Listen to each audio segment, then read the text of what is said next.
Assalamualaikum dan salam sejahtera.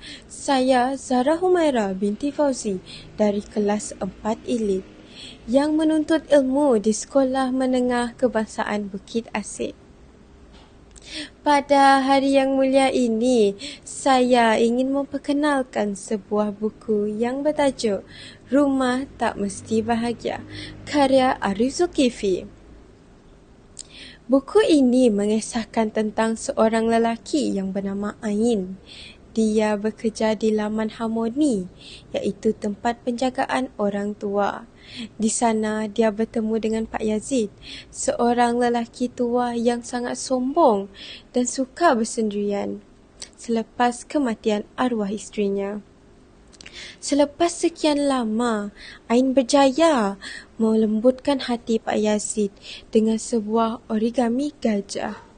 Origami tersebut mengingatkan Pak Yazid kembali kepada memori-memori indah dia bersama arwah isterinya. Kedua-dua watak ini menyimpankan ketakutan yang sama, iaitu Ain takut dibenci, manakala Pak Yazid takut ditinggal. Buku ini menekankan bahawa keluarga adalah asas utama dan medan kasih sayang, bukan sahaja tempat berteduh. Saya memohon maaf jika ada tersilap kata.